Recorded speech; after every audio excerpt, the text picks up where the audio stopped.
Science 4, Quarter 3, Week 8, Matatag Curriculum. For the content, we have sources and uses of heat energy. Guess the sound game. The YouTube video is about guessing what causes the sound being played. Your class will be divided into groups for this activity as you try to correctly guess the sound. The title of the game is Guess the Sound Game, 20 Sounds to Guess, uploaded by Mr. Teach.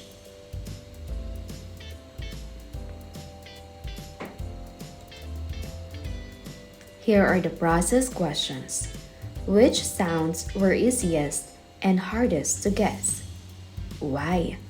Did the category of the sound, household and animal, make a difference? You're right. The easiest sounds to guess were familiar household noises like a doorbell or a microwave because they are common in daily life. The hardest were animal sounds as they can be more varied and harder to identify.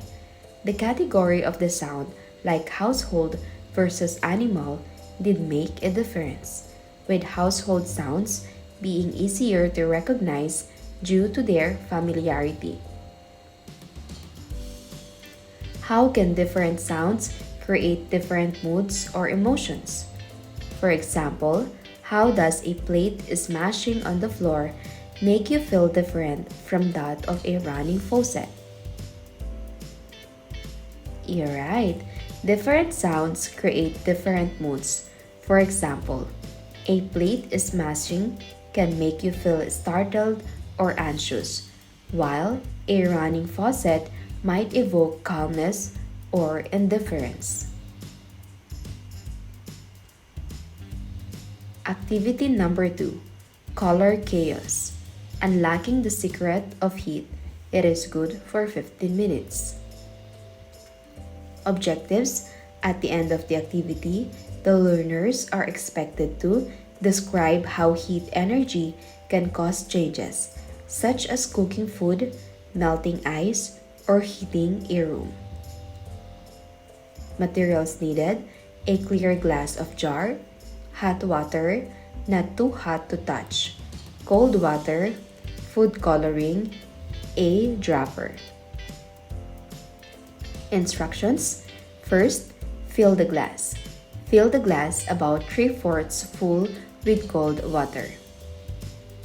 Second, add the color. Carefully add a few drops of food coloring to the cold water. Observe how the color slowly spreads. Hot water time. Carefully pour some hot water into the glass. You can use a dropper or pour it slowly down the side of the glass. Observe. Watch what happens to the food coloring. It should start to move and mix with the water much faster than before. Synthesis. Why do you think the food coloring spreads out so much faster in the hot water than the cold water? You're right. The food coloring spreads faster in hot water because the heat causes the water molecules to move more quickly, allowing the color to mix and spread more easily. Let's define some terms for the unlocking content area vocabulary. First is energy. It is the ability to do work.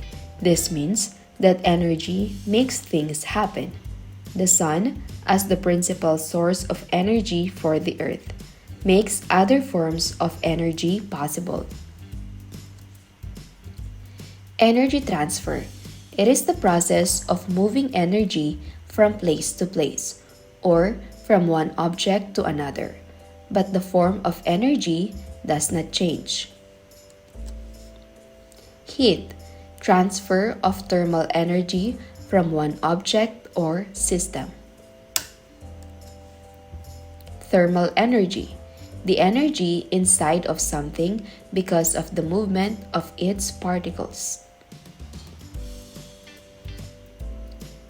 Sources and uses of heat energy.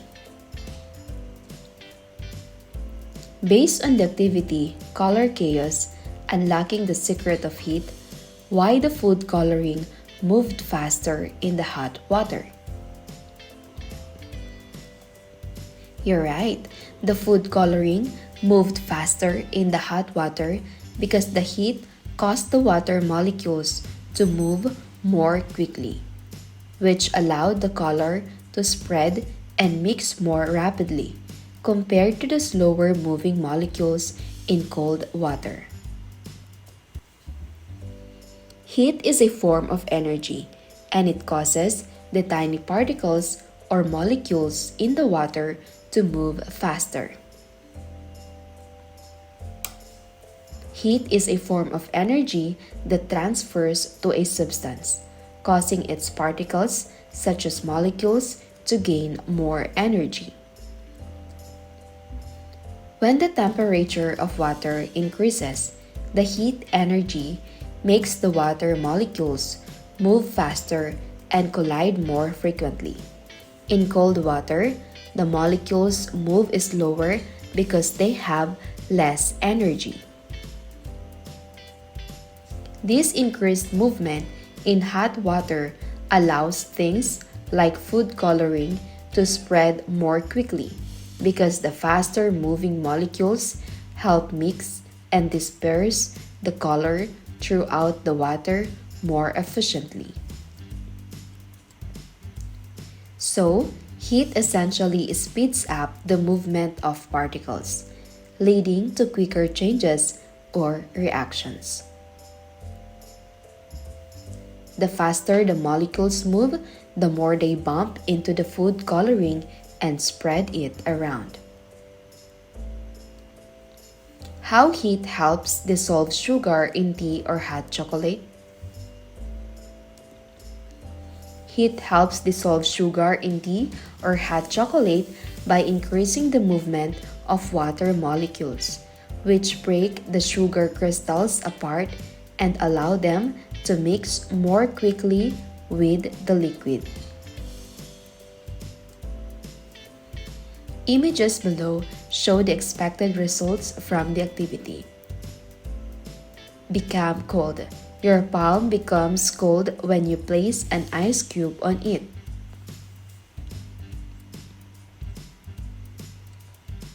Become warm. Your palms become warm when you hold a cup of warm water.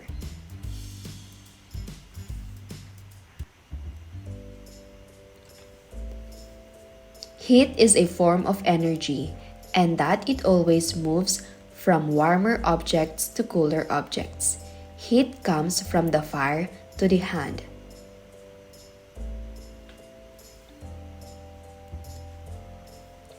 Why your hands did not become warm when you had ice in your palms, and in what direction the heat moved?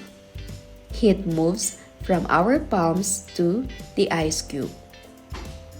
Heat moves from our palms to the ice cube.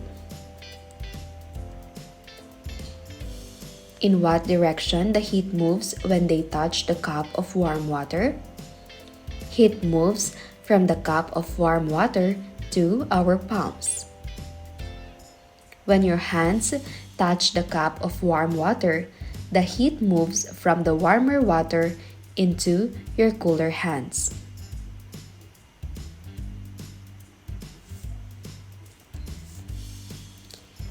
For the lesson activity, we have heating the buildings and homes in our community activity. Riza was curious after her science class about which source of heat was most popular in her neighborhood for cooking. She asked her neighbors if they heated their homes or work locations with either gas, oil, wood, or electricity. Just like Riza, find out the sources of heat energy in your community and think about how the information you learn connects to other communities. Why do we need to stay away from intense heat? You're right. We need to stay away from intense heat to avoid burns or heat-related injuries. What could be the result if you leave your mobile phone, laptops, and other appliances charging unattended? Exactly. If you leave your mobile phone, laptops, and other appliances charging unattended, they could overheat and cause a fire. What would happen if you leave the food you are cooking unattended? You're right. If you leave the food you are cooking unattended, it could burn, spoil, or even start a fire.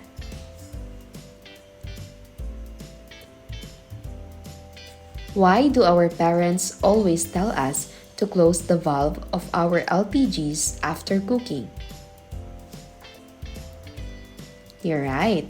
Our parents always tell us to close the valve of our LPGs after cooking to prevent gas leaks, which could lead to explosions or fires.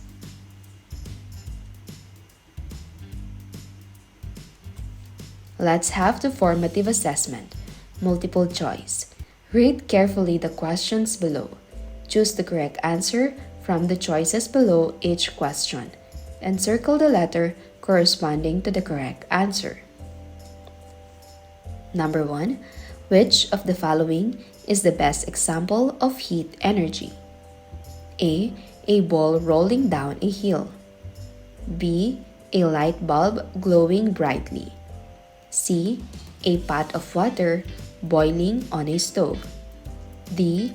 A fan blowing cool air. Number 2. Which of the following is one way that heat is used in our homes? A. To power the TV or television. B. To run the refrigerator. C. To cook food on the stove. D. To light up the room. Number 3. Which sentence is not true about heat or thermal energy? A. Heat can only move from a warm to a cool place. B. Heat energy can be felt as warmness. C. Heat moves from a cool to a warm place. D. Heat can change states of matter.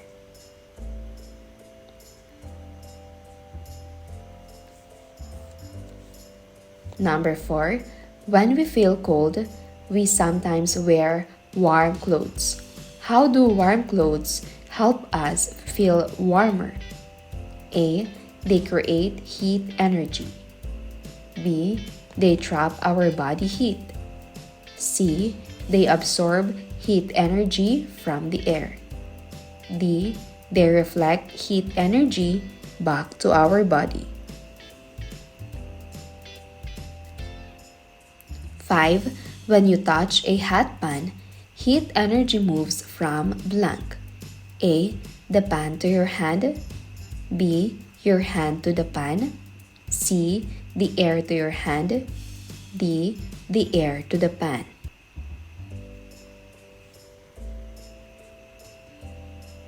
Here are the correct answers. For number 1, letter C. Number 2, letter C. Number 3, letter C. Number 4, letter B. Number 5, letter A.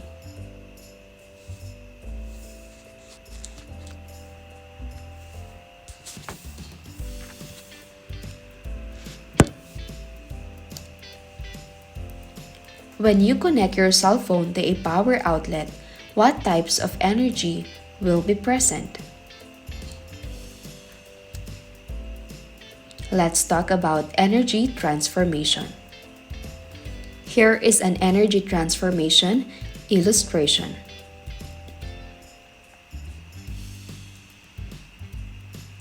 There are many different forms of energy around us. Some energy forms are used as they are such as heat, and light energy from the sun. Heat energy is used to warm or dry things, while light energy enables us to see the things around us.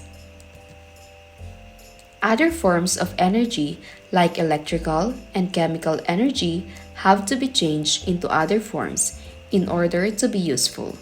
This conversion of energy from one form to another is called energy transformation. Chemical energy possessed by fuel must be transformed into electrical energy to produce light, heat, and sound energy. It is the same energy found in batteries that makes cars and other vehicles run.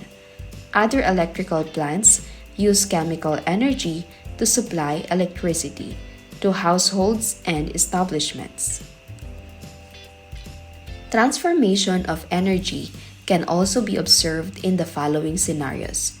Mother would like to rearrange the furniture in their living room. She needed help to push the heavy sofa.